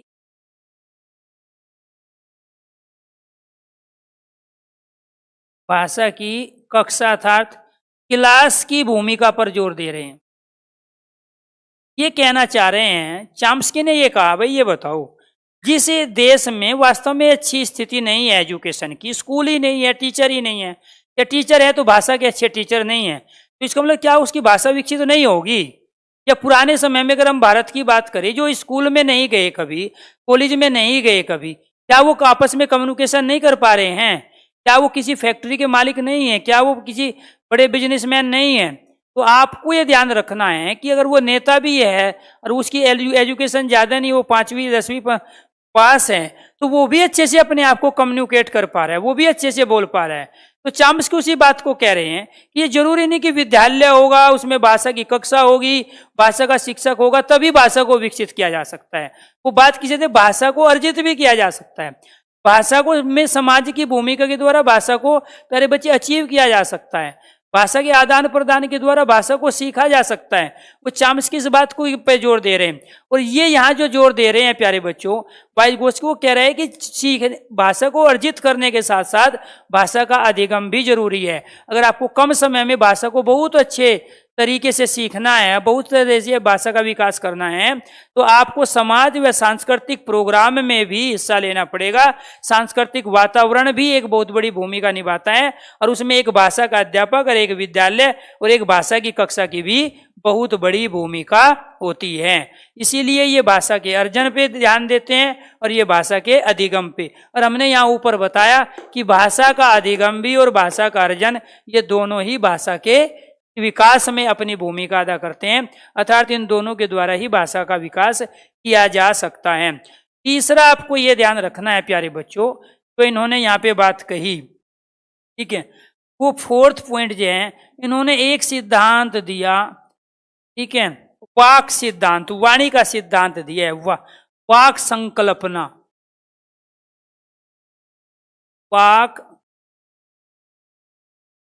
वाक संकल्पना का सिद्धांत। एक तो क्या था, सामाजिक सांस्कृतिक वातावरण का सिद्धांत या सामाजिक सांस्कृतिक सिद्धांत, वाक संकल्पना का सिद्धांत। ये दो सिद्धांत बहुत महत्वपूर्ण है वाइगोत्स्की के।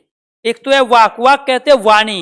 अरे जब तक बच्चे को आप बोलने का मौका ही नहीं दोगे, जब तक बच्चा अपने आप को इन्वॉल्व ही नहीं करेगा किसी चीज में, प्रेजेंटेशन में, तब तक वो अधिगम नहीं कर सकता। और जब तक वो अधिगम नहीं करेगा तब तक भाषा का विकास नहीं होगा। ये वाइगोत्स्की का मत है। तो वाक संकल्पना का सिद्धांत, समाज व सांस्कृतिक सिद्धांत या समाज सांस्कृतिक वातावरण सिद्धांत, तो ये किसको मान रहे हैं? अधिगम को महत्वपूर्ण मान रहे हैं। ये किसको मान रहे हैं? भाषा के अर्जन को महत्वपूर्ण मान रहे हैं।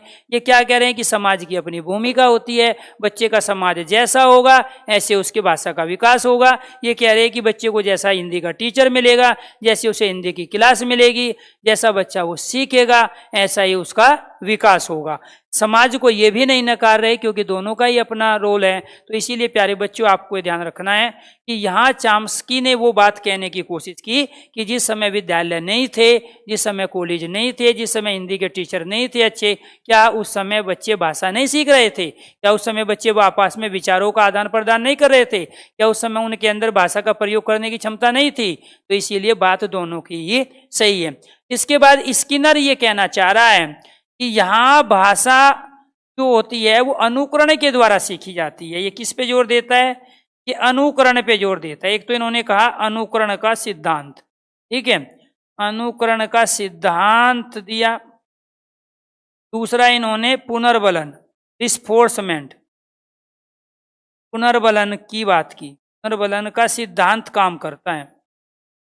आपको ये ध्यान रखना है। उसपे अलग साइकोलॉजी के नजरिए में अनुकरण पे और भी कई साइकोलॉजिस्ट ने काम किया है, लेकिन भाषा के परिप्रेक्ष्य में जो अनुकरण है, भाषा का जो अनुकरण होता है, यानी कि जो मैं बोल रहा हूँ उसी लहजे में आप बोलते, जैसे फॉर एग्जाम्पल अब मोदी जो बोलता है भाइयों बहनों इस तरह से, अब उन्हीं की कोई अनुकरण करने लगे, हुबहू उस चीज को बोलने लगे तो वो अनुकरण कहलाता है। जैसे राहुल गांधी बोलता है तो एक बार ऊपर देखता है, एक बार नीचे देखता है, बाजू ऊपर नीचे करता रहता है, तो अगर कोई उसकी नकल करे तो वो उसका अनुकरण है।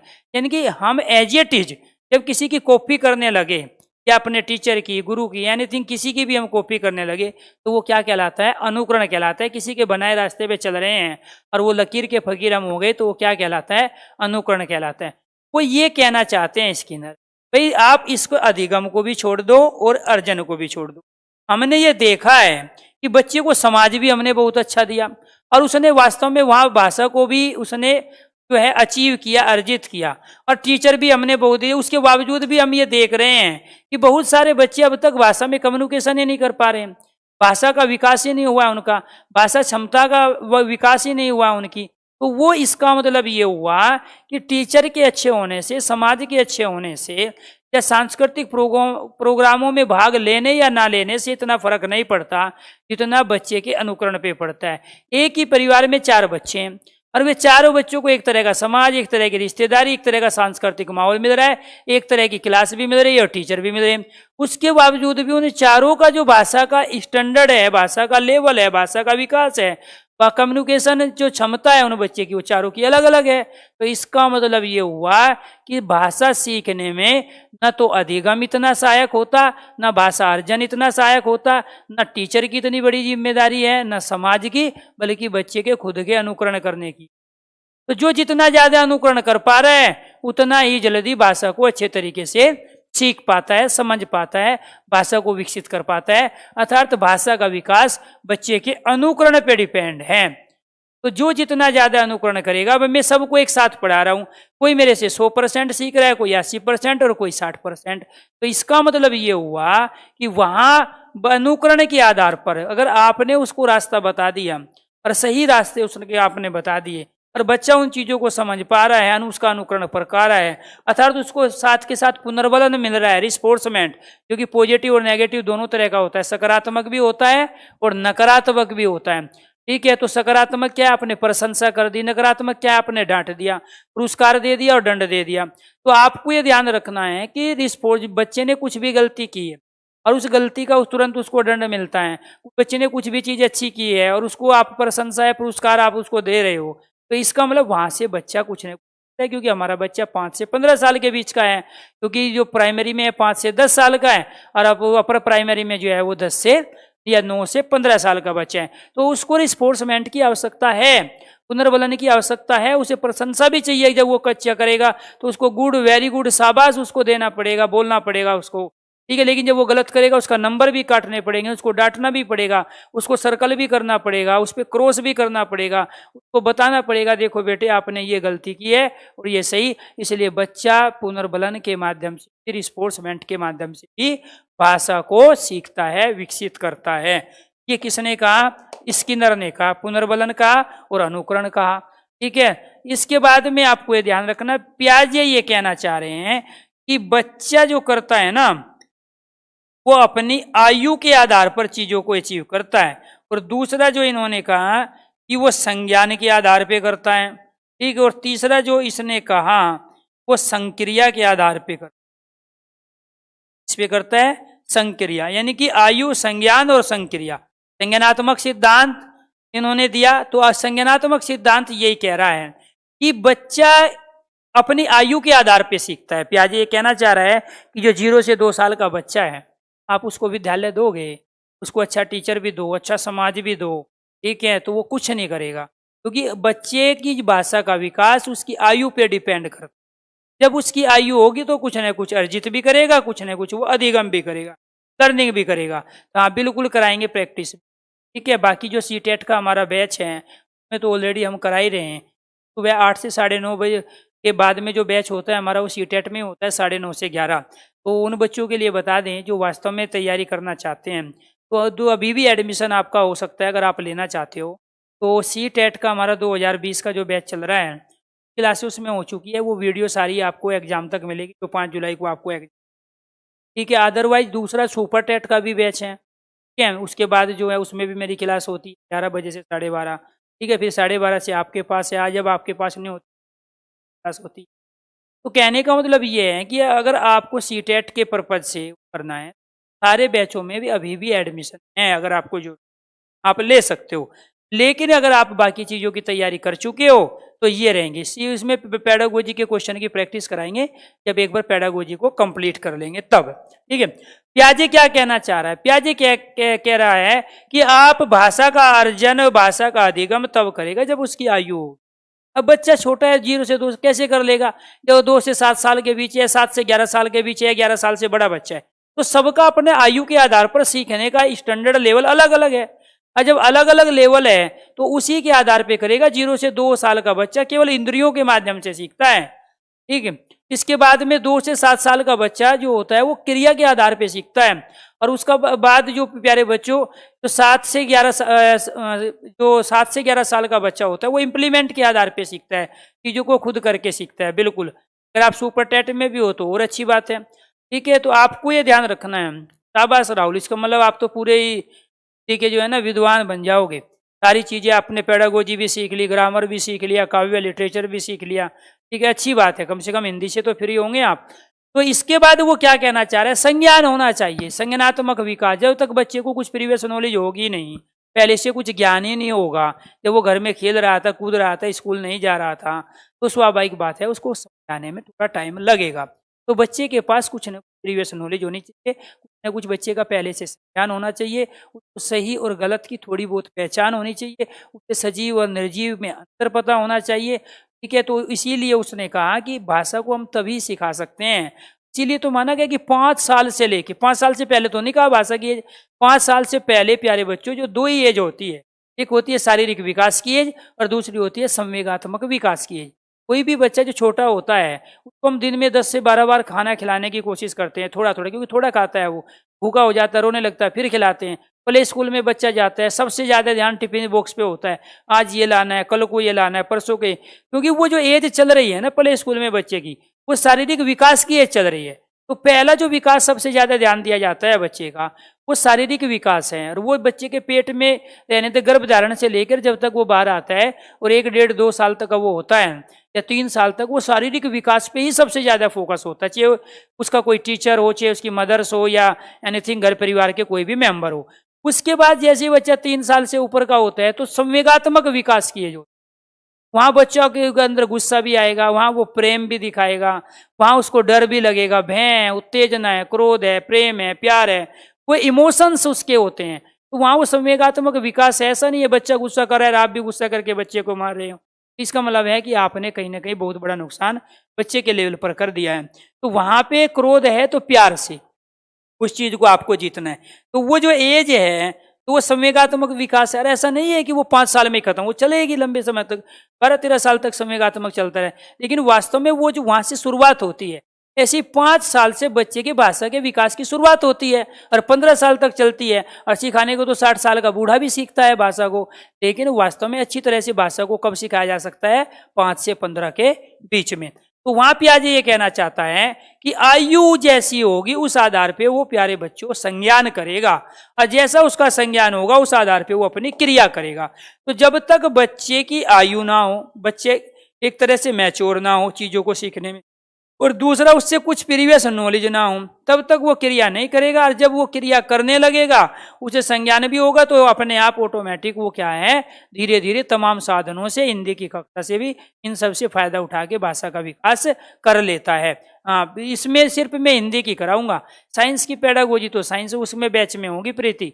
यहाँ ये जो बैच है ना हिंदी स्पेशल 06, इसमें केवल और केवल हिंदी की पेडागोजी हो। बाकी जो 2019 वाला बैच था उसमें साइंस की पेडागोजी कराई, वो वीडियो आप सुन सकते हो अगर आप उधर हो तो, ठीक है। तो यहाँ पे आपको ध्यान रखना है, प्याजी आयु संज्ञान अर्थात संज्ञानात्मक और संक्रिया अर्थात क्रिया क्या, इन्वॉल्वमेंट, जो भी सीखा है उसको प्रैक्टिकली यूज करता है समाज में। टीचर ने कुछ सिखाया, किताब में कुछ पढ़ा, घर में अपने संगी साथियों के साथ, मोहल्ले पड़ोस वालों के साथ, अपने माता पिता के साथ, अपने भाई बहन के साथ उसको क्या करता है, प्रयोग में लाता है, क्रिया में लाता है। उसको हम संक्रिया कहते हैं। सीखे गए ज्ञान का इम्प्लीमेंटेशन करना, सीखे ज्ञान को प्रयोग करना, आवश्यकता पड़ने पर क्या कहलाएगा, हमारा संक्रिया कहलाएगा। चलो जी, क्या टाइम हो गया? हाँ, अभी है टाइम। तो ये आपका कौन सा था? भाषा वैज्ञानिक, भाषा शिक्षा शास्त्री, जो भी दिया है अपने आप में यहाँ से क्वेश्चन आता है कि भाषा का अर्जन किससे संबंधित? चाम्स्की से। समाज की भूमिका को कौन मानते हैं? चाम्स्की मानते हैं। ठीक है। भाषा का समाज से संबंध कौन बताते हैं? चाम्स्की। वाइगोत्स्की किस पे ज्यादा जोर देते हैं? भाषा के अधिगम पे। ठीक है। वाइगोत्स्की ने कौन सा सिद्धांत दिया? समाज व सांस्कृतिक सिद्धांत। वाइगोत्स्की का दूसरा सिद्धांत कौन सा है? वाक संकल्पना का सिद्धांत। भाषा की कक्षा विद्यालय अध्यापक की भूमिका को सबसे ज्यादा कौन महत्व दे रहे हैं? वाइगोत्स्की। स्किनर किसको कह रहा है? भाषा के परिप्रेक्ष्य में अनुकरण का सिद्धांत। पुनर्बलन के सिद्धांत का प्रयोग भाषा के लिए कौन करने की बात कह रहे हैं? स्किनर। प्याजे का मानना क्या है? प्याजे का मानना है संज्ञानात्मक विकास का सिद्धांत। इसके बाद बच्चा संक्रिया करेगा, आयु के आधार पर करेगा। तो ये क्वेश्चन किसके थे? भाषा वैज्ञानिक से संबंधित क्वेश्चन थे। चलो जी, अब दूसरे पढ़ो आप।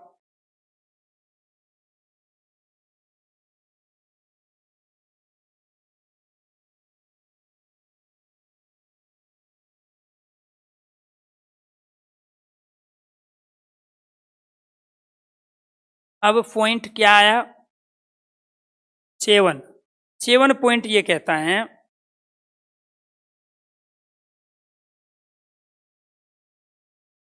विभिन्न अवसर,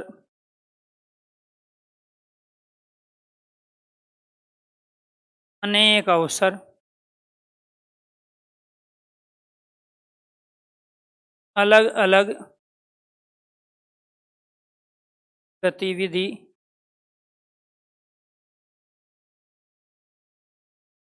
विविध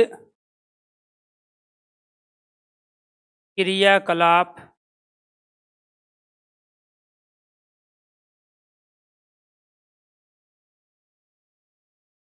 वैविध्यपूर्ण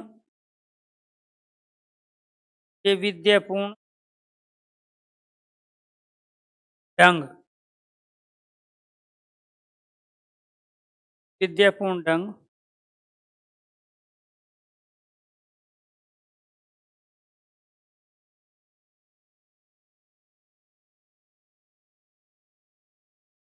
विभिन्न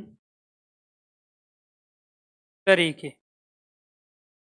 कोई भी क्वेश्चन हो, पॉजिटिव सेंस का ऑप्शन में ये दिखाई दे आपको, या कोई भी उसमें जो एक्टिविटी है चार, जिसको आप चार ऑप्शन कहते हो, वो 4 एक्टिविटी होती है। और क्वेश्चन यही होता है सारे कि भाषा का अधिगम कैसे होगा, भाषा का विकास कैसे होगा।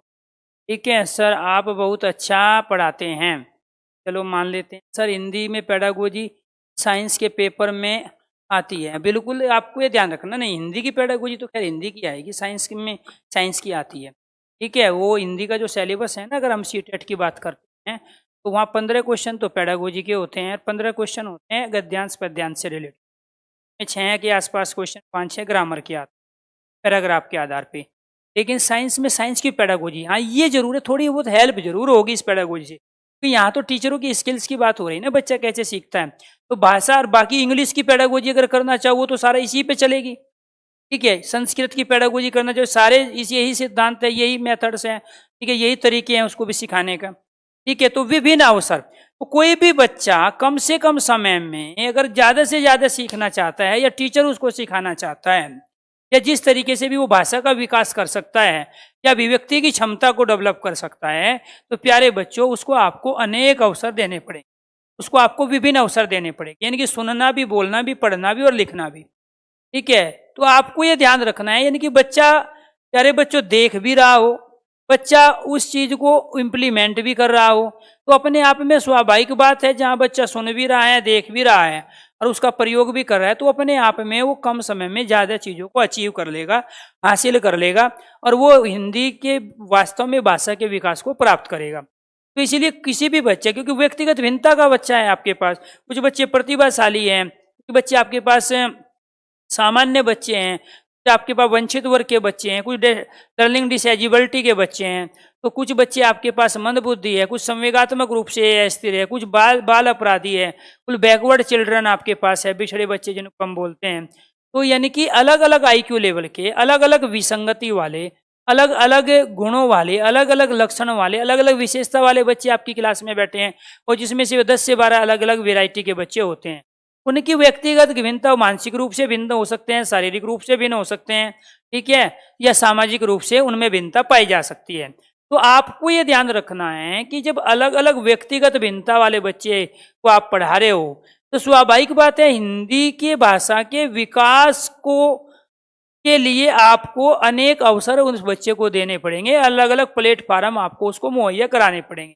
तो उन बच्चों को जितने ज़्यादा अवसर दे रहे हो, और जितनी ज़्यादा अलग अलग तरह की क्रियाकलाप करा रहे हो, और जितने ज़्यादा साधनों का इस्तेमाल करके आप पढ़ा रहे हो, तो स्वाभाविक बात है वो उतना ही सहज तरीके से, स्वाभाविक तरीके से जल्दी सीख लेते हैं। इसीलिए प्यारे बच्चों, उन बच्चों को सिखाने के लिए आपको विभिन्न अवसर देने पड़ेंगे, उनको अनेक अवसरों का प्रयोग करना पड़ेगा, अलग अलग गतिविधि बना के उनको सिखाना पड़ेगा, विविध प्रकार की क्रियाकलापों में उनका इन्वॉल्वमेंट बढ़ाना पड़ेगा, वैविध्यपूर्ण तरीके अपनाने पड़ेंगे, विभिन्न तरीकों के साथ उनको पढ़ाना पड़ेगा।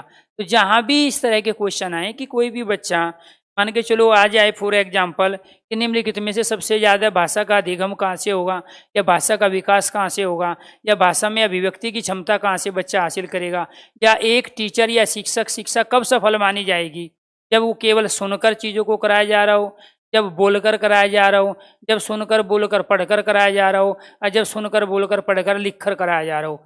तो यहाँ राइट आंसर क्या हुआ? फोर्थ आंसर राइट हुआ। तो फोर्थ में हमने किसका सहारा लिया? सुनने का, बोलने का, पढ़ने का और लिखने का। तो ये क्या हुआ? विभिन्न अवसर दे दिया आपने, सुनने का भी दे दिया, बोलने का भी दे दिया, पढ़ने का भी दिया और लिखने का अवसर दे दिया। अनेक अवसर दिए आपने, अलग अलग गतिविधि कराई आपने, एक सुनने की, एक बोलने की, एक पढ़ने की और एक लिखने की। आपने विभिन्न क्रियाकलाप कराए, बच्चे को भी प्रेजेंटेशन का मौका दे दिया, लिखवा भी लिया, बच्चे से पूछ भी लिया। तो जी अलग अलग प्लेटफॉर्म पर, अलग अलग लेवल पर आप वर्क करोगे तो वो बच्चे के IQ लेवल उसका जो भी रहा हो, तो स्वाभाविक बात है उसके स्तर पर, उसके लेवल पर वो वर्क आप कर रहे हो। और जब उसके लेवल पर वर्क होगा तो वो चीज़ों को अचीव करेगा, अर्थात तो वो अधिगम और भाषा को विकसित कर लेगा। तो इसीलिए आपको ये ध्यान रखना है कि प्रत्येक बच्चे की जब हम किताब बनाते हैं 1 to 5 या 6 to 8, उसमें भी हम इस चीज़ का ध्यान रखते हैं कि बच्चे की रुचि अलग है, बच्चे की अभिरुचि अलग है, बच्चे की अभिवृत्ति अलग है, बच्चे की क्षमता अलग है, बच्चे की योग्यता अलग है, बच्चे का वर्ग अलग है, बच्चे का समूह अलग है, बच्चे का समाज डिफरेंट तरीके का है, बच्चे को शारीरिक, मानसिक, बौद्धिक क्रियाएं अलग अलग तरह की है, उसका IQ लेवल भी अलग अलग है। जब हर बच्चा दूसरे बच्चे के समान नहीं है, कुछ ना कुछ भिन्नता लिए हुए हैं, तो उनके तरीके भी विभिन्न ही होंगे। इसलिए आप विभिन्न अलग अलग तरीकों से अपने स्किल के आधार पर, अपने मेथड के आधार पर उन तमाम बच्चों के लेवल पे काम करना पड़ेगा आपको, तभी वो बच्चा सीख पाएगा। ये बात आपको ध्यान रखनी है। इसके बाद 8वां जो पॉइंट है,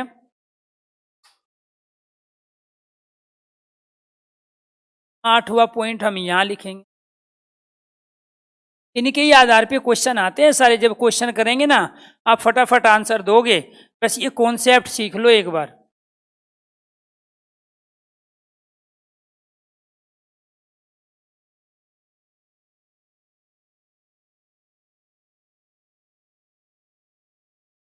समावेशी शिक्षा क्षण और शिक्षक, यानी कि आपको ये ध्यान रखना है कि शिक्षा को भी, शिक्षण को भी और शिक्षक को भी समावेशी होना चाहिए। समावेशी का मतलब होता है इनक्लूसिव एजुकेशन, जो हम कहते हैं इनक्लूसिव एजुकेशन, समावेशी, यानी कि सबका साथ सबका विकास, सीधा सा फंडा है। अब जब आप सबको सिखा रहे हो, आपको पता चल गया व्यक्तिगत भिन्नता वाले बालक है, अलग अलग अवसर से सीखते हैं, तो आपका जो वहां पे काम है वो क्या है? सबका साथ सबका विकास, यानी कि सबको इन्वॉल्व भी करना है अपने साथ, कोई छूट ना जाए, और सबका आपको भाषा का विकास भी करना है। इसमें इंक्लूसिव एजुकेशन में ये कहते हैं कि हम इसके मूल केंद्र में हम बच्चे को ही महत्व सबसे ज़्यादा देते हैं। यानी कि जो भी पाठ्यक्रम हमने बनाया वो बच्चे के लिए है, जो भी पाठ्यक्रम के अंदर कोई चैप्टर्स है वो भी बच्चे को ध्यान में रख के बनाया, कोई साधन हम प्रयोग कर रहे हैं वो भी बच्चे को ध्यान में रख के, कोई मेथड विधि प्रयोग कर रहे हैं बच्चे को ध्यान में रख के, उसके नंबर काट रहे हैं तब भी बच्चे को ध्यान में रख के, उसको नंबर दे रहे हैं तब भी बच्चे को क्रियाकलाप बना रहे हैं बच्चे को ध्यान में रख के, क्वेश्चन पेपर का निर्माण कर रहे हैं बच्चे को ध्यान में रख के। सबके केंद्र में बच्चा है, और जब सबके केंद्र में बच्चा है तो फिर बच्चों का बच्चों के लिए बच्चों के द्वारा जो विकास होता है उसी को हम समावेशी विकास कहते हैं। यानी कि बच्चों का बच्चों के लिए बच्चों के द्वारा। तो आपको ये ध्यान रखना है कि जब सबके केंद्र में बच्चा है, सेंटर में बच्चे को रख के हम सारे वर्क कर रहे हैं अपना, तो तभी तो हम उसका विकास कर पाएंगे हर तरह के व्यक्तिगत भिन्नता वाले बच्चे का। और दूसरा आपको ये ध्यान रखना है कि जब बच्चे के विकास करने की बारी आती है तो फिर आप साधनों का या किसी चीज का रोना नहीं रो सकते हैं, आपके पास कोई एक्सक्यूज नहीं होता है उस कंडीशन में, क्योंकि समावेशी शिक्षा में उस शिक्षा को कहते हैं जब सामान्य विद्यालय होगा, ठीक है। और उस सामान्य विद्यालय का मतलब है कि उसमें चार दीवारी हो भी सकती है, नहीं भी हो सकती है, उसमें पीने का पानी हो भी सकता है, नहीं भी हो सकता है, उसमें शौचालय हो भी सकता है, नहीं भी हो सकता है। सामान्य विद्यालय होगा, सामान्य कक्षा होगी, उस कक्षा में व्हाइट बोर्ड हो भी सकता है, नहीं भी है, चौक डस्टर हो या नहीं हो, बच्चे किताब लेके आए या नहीं भी लेके आए हिंदी की, ठीक है। सामान्य विद्यालय होगा, सामान्य कक्षा होगी, हो सकता है कक्षा में फैन ही ना हो और मई जून के महीने में पढ़ा रहे हो और आपको आज तो गर्मी हो रही, चलो जी छोड़ दो, वो समावेशी शिक्षा नहीं होती। तो आपको ये ध्यान रखना है भिन्न भिन्न व्यक्तिगत भिन्नता वाले बालकों को ध्यान में रख के बच्चे को केंद्र में रखकर सामान्य विद्यालय में सामान्य कक्षा में विशेष परिस्थिति का निर्माण कर कर, विशेष एटमॉस्फेयर को बनाकर, वातावरण को बनाकर, विशेष तकनीकी विशेष शिक्षण की विधियों विशेष साधनों का प्रयोग करके जो आप कार्य कर रहे हो, शिक्षण कार्य कर रहे हो, उसको बोलते हैं समावेशी शिक्षण। तो क्या बोलते हैं? समावेशी शिक्षण। जब भी आप कभी भी बच्चों के वर्ग, जाति, समूह, लिंग भेद का कोई भी किसी तरह की भिन्नता उनके अंदर होती है तो वहां आप पूर्वाग्रह से ग्रसित नहीं होते, तो उसको कहते हैं समावेशी शिक्षा। यानी कि बच्चे के वर्ग को, बच्चे के समूह को, बच्चे के संघ को, बच्चे की जाति को, ठीक है, बच्चे के रीति रिवाज को में इन सब में तटस्थ रह के जब वास्तव में आप प्यारे बच्चों सब बच्चों को एक साथ लेके, ठीक है, एक तरह के अलग अलग मेथड, अलग अलग अवसर दे के पढ़ाते हो तो उसको कहेंगे हम समावेशी शिक्षा। बच्चे के अंदर या क्लास के अंदर किसी भी भाषा की दृष्टि से, लिंग की दृष्टि से, जाति की दृष्टि से, समुदाय की दृष्टि से, धर्म की दृष्टि से कोई भेदभाव जब आप नहीं कर रहे हो तो उसको कहते हैं हम समावेशी शिक्षा, और उस शिक्षा को कहते हैं हम समावेशी शिक्षा। और जो हम वो वर्क कर रहे हैं टीचिंग, उसको कहते हैं समावेशी शिक्षण। तो मैंने तीन अलग अलग तरह से बताया, सबका साथ, सबका विकास, अर्थात किसी भी बच्चे को जाति, धर्म, रंग, रूप, आकार, प्रकार, किसी भी वर्ग के आधार पे कोई भेदभाव नहीं करना है, कोई लिंग का भेद नहीं है, ये लड़का है ये करेगा, लड़की है ये करेगा, सबको आपको इक्वल लेके चलना है। और जब सामान्य विद्यालय होगा, सामान्य कक्षा होगी, सामान्य कक्षा में विशेष परिस्थिति का, एटमॉस्फेयर का निर्माण करके, विशेष तकनीकी, विशेष साधनों का, विशेष मेथड का प्रयोग करके जब आपको भिन्न भिन्न अवसर बच्चे को हैं, उसे कहते हैं हम समावेशी शिक्षण। तो ये आपको ध्यान रखना है, समावेशी शिक्षण ही वो है जिसके मूल में बच्चा होता है। हम बच्चों का बच्चों के द्वारा बच्चों के लिए ही वहाँ पे कार्य करके बच्चे को भाषा के विकास की एज तक पहुँचाते हैं, अर्थात अभिव्यक्ति की क्षमता उसमें डेवलप करते हैं। दूसरा आपको ये ध्यान रखना है, 9वां जो पॉइंट्स है प्यारे बच्चों, इसके बाद है प्रगतिशील शिक्षा। प्रगतिशील शिक्षा, शिक्षण और शिक्षक। प्रगतिशील शिक्षा भी होनी चाहिए, शिक्षण भी होना चाहिए, शिक्षा भी होना चाहिए। और इसी के साथ आपको यह ध्यान रखना है प्यारे बच्चों, यहाँ एक हमारा पॉइंट होता है समन्वयवादी। समन्वयवादी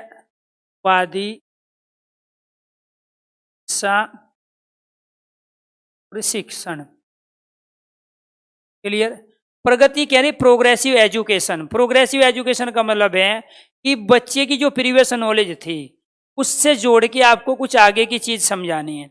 यानी कि बच्चा जब भी आपके विद्यालय में आता है, आपके पास आता है, तो कुछ न कुछ लेके आता है, और जो भी रोल लिया उसमें कुछ न कुछ आपको ऐड करना है। बच्चे ने पहली क्लास में जो सीख लिया, दूसरी क्लास में उसके अलावा आपको पहली क्लास के साथ जोड़ के सिखाना है, ठीक है, ताकि उसका बच्चे का प्रोग्रेस। ऐसा नहीं है कि मान के चलो आप मैथ में पढ़ा रहे हो, बच्चे के पास जब बच्चा आपके पास आया 1 से 50 तक गिनती थी, 4 महीने बाद भी 1 से 50 तक की गिनती है या 60 तक की है, 100 तक क्यों नहीं पहुंची? इसका मतलब आपने प्रोग्रेस का पालन नहीं किया है, प्रोग्रेसिव एजुकेशन का पालन नहीं किया है। तो प्रगतिशील शिक्षा ये कहती है कि बच्चे का प्रोग्रेस होना चाहिए। वो माता पिता या कोई भी बच्चे का जो अभिभावक है, गार्जियन है, वो आपसे पूछ सकता है कि ये तो इसको पहले भी आता था जो 1 साल तक आप लोगों ने इसको सिखाया, ठीक है। तो ऐसा नहीं है कि आपने पूरे सिलेबस में 2-4 चैप्टर पढ़ाए और अपना छोड़ दिया, ये तो आपने पहली क्लास में पढ़ा है, ये तो दूसरी क्लास में पढ़ा है भी। यानी कि बच्चे का जो पहली, दूसरी, तीसरी में उसको आता था, चौथी, पांचवी में उसको कुछ न कुछ आपको अलग सिखाना है और उससे लिंक करके सिखाना है। इसीलिए प्यारे बच्चों, हम प्रोग्रेसिव और समन्वयवादी कोऑर्डिनेशन एजुकेशन को एक साथ हम लेके चलते हैं, अर्थात एक सब्जेक्ट का दूसरे सब्जेक्ट में समन्वय, एक भाषा का दूसरे भाषा में जब हम समन्वय करते हैं, कोऑर्डिनेशन करते हैं, तो उसको बोलते हैं हम समन्वयवादी कोऑर्डिनेशन एजुकेशन। यानी कि कभी भी दो अलग अलग भाषाएं, दो अलग अलग विषय एक दूसरे में बैरियर खड़ा नहीं करते हैं, बाधा खड़ा नहीं करते हैं, समस्या खड़ी नहीं करते हैं या बाधक नहीं होते हैं, बल्कि सहायक का काम करते हैं, साधन का काम करते हैं, साध्य का काम करते हैं।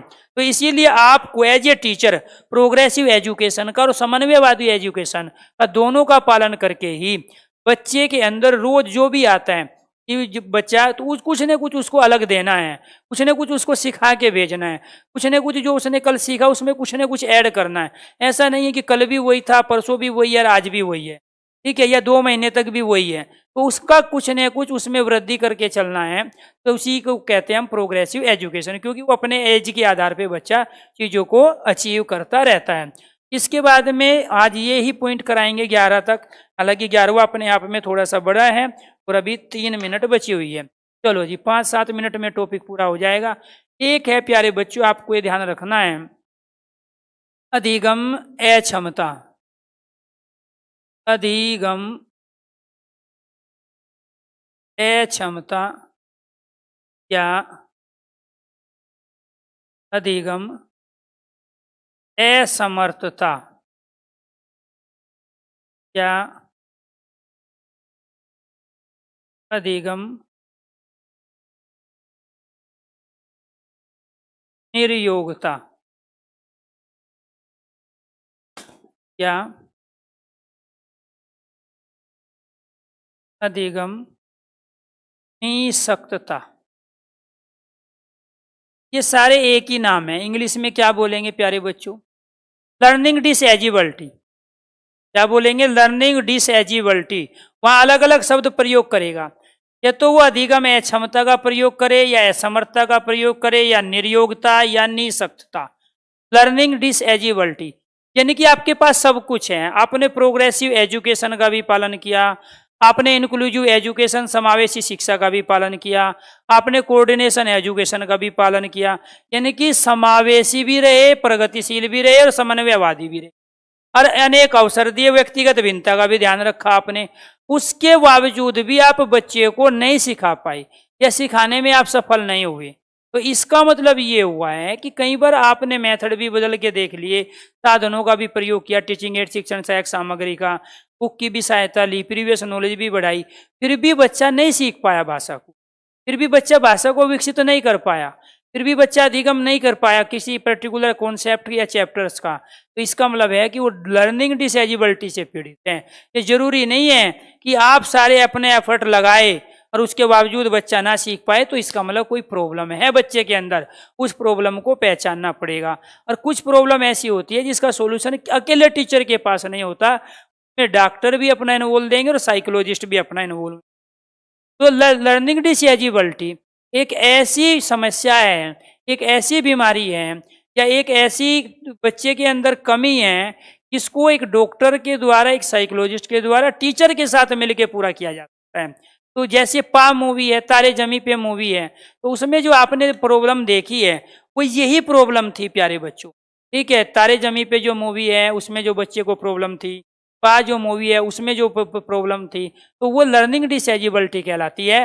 और ये जो होती है प्यारे बच्चों, आपको ये ध्यान रखना है, ये अलग अलग तरह की होती है। एक होती है प्यारे बच्चों वाचन से संबंधित, वाचन से संबंधी, क्या है, वाचन से संबंधी जो होती है उसको एक कहते हैं प्यारे बच्चों एफेजिया, और दूसरी जो होती है प्यारे बच्चों वो होती है डिस्फेजिया।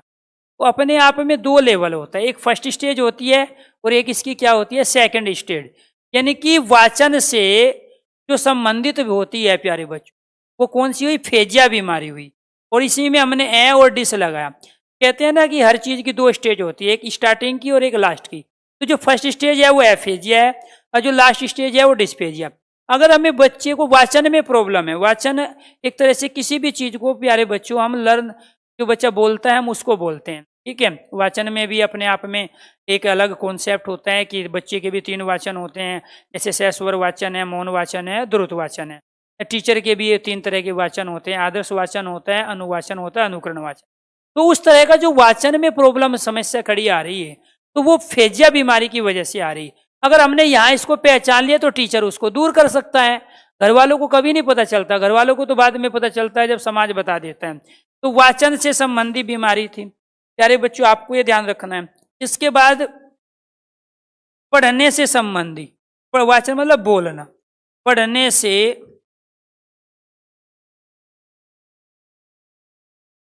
संबंधी, पढ़ने से संबंधी अपने आप में यहाँ देखना है आपको।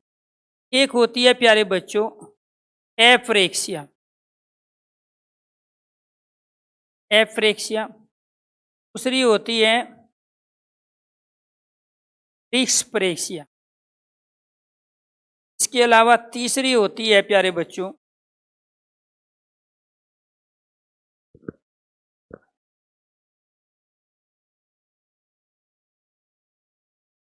एलेक्सिया, लेक्सिया, फोर्थ होती है डिसलेसिया।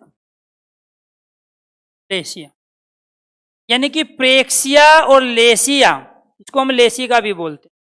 जो ये प्रॉब्लम है दो, ए और डी दोनों में लगी है, ये फर्स्ट स्टेज, ये सेकंड स्टेज, ये जो दोनों है वो किससे संबंधित है, पढ़ने से संबंधित। 3-4 मिनट ले, 3 मिनट। इसके बाद प्यारे बच्चों आपको ये ध्यान रखना है कि जो लिखने से संबंधी होती है, लिखने से संबंधी वो जो प्रॉब्लम होगी लिखने से संबंधित, इसमें प्यारे बच्चों एक होती है एसिम्बोलिया यानी कि सिंबल, दूसरी होती है डिसिम्बोलिया,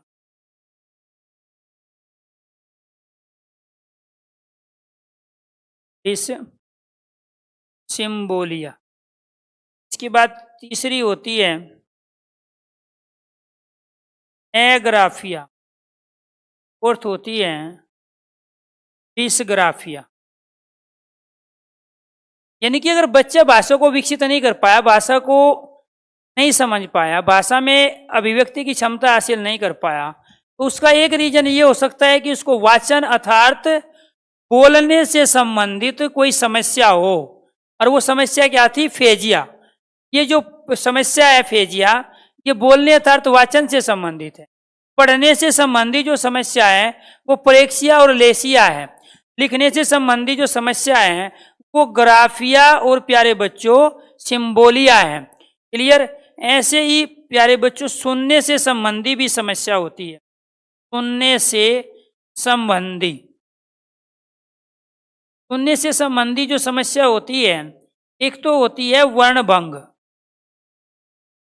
वर्णभंग, दूसरी होती है वर्णांधता, सॉरी ये देखने से संबंधी होती है, यहाँ लिख लेते हैं देखने से संबंधी, देखने से संबंधी वर्णभंग और वर्णांधता।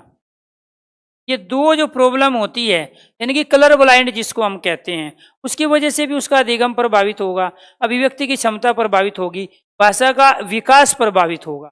बच्चा जब सही तरीके से देख ही नहीं पा रहा है तो स्वाभाविक बात है उसके अधिगम पे, उसके भाषा के विकास पे कोई ना कोई असर जरूर पड़ेगा।